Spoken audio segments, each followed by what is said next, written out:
c'est vraiment fini aujourd'hui entre Kim et Austin. En fait, l'autre jour, Kim m'avait proposé à Austin de faire un test d'ADN pour le rassurer, pour lui montrer qu'il était le père de l'enfant. Mais malheureusement, après le test qui a été réalisé, le docteur a dit que le test était à 99,9% celui de Paul. Et Doudounet s'est mis en larmes, tout comme Kim. Du coup, l'enfant est celui de Paul. Voilà, donc Austin retourne à la maison tout en pleurs.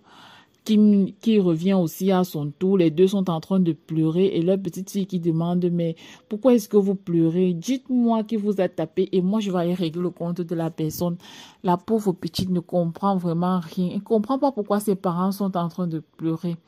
Du coup, Austin décide de l'envoyer acheter des biscuits et du jus.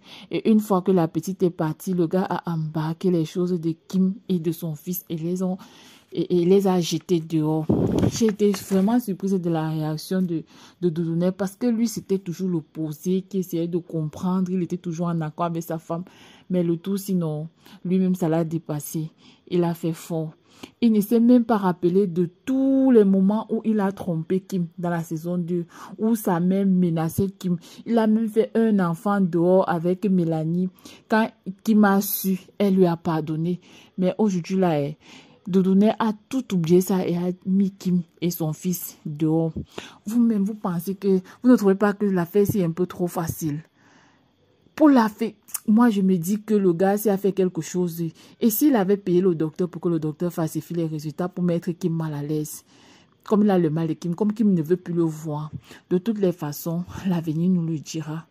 Monsieur Mbagaï là-bas de son côté, il subit les menaces de Anna. Lui-même il ne comprend plus. Le Mbaga que vous tous vous connaissez là, il est entre les mains d'Anna. Anna accuse M. Mbaga d'avoir gâché sa vie, de l'avoir éloigné de Bill.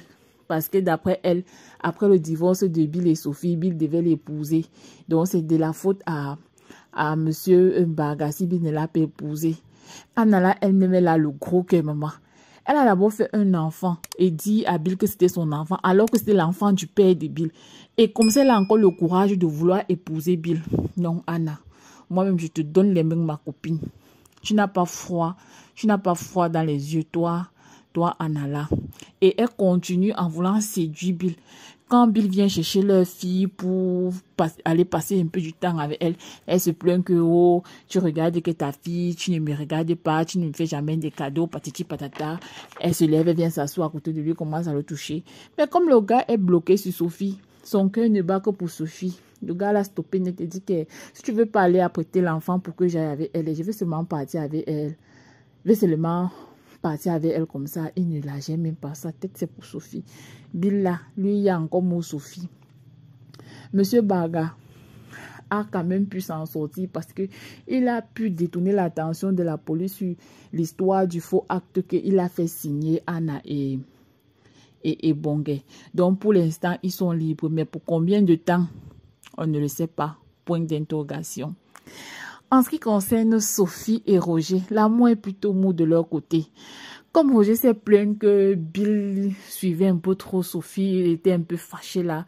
Alors Sophie a envoyé les enfants hors de la maison et a organisé un dîner romantique avec une petite tenue sexy, genre là, pour attendre son gars. Quand le gars est arrivé, il était agréablement surpris et puis ils ont partagé une rose, ils se sont divisés une rose pour pousser leur amour du genre je prends ma petite rose, je pars avec, à chaque fois que je suis seule je regarde, c'est comme si tu étais là à côté de moi.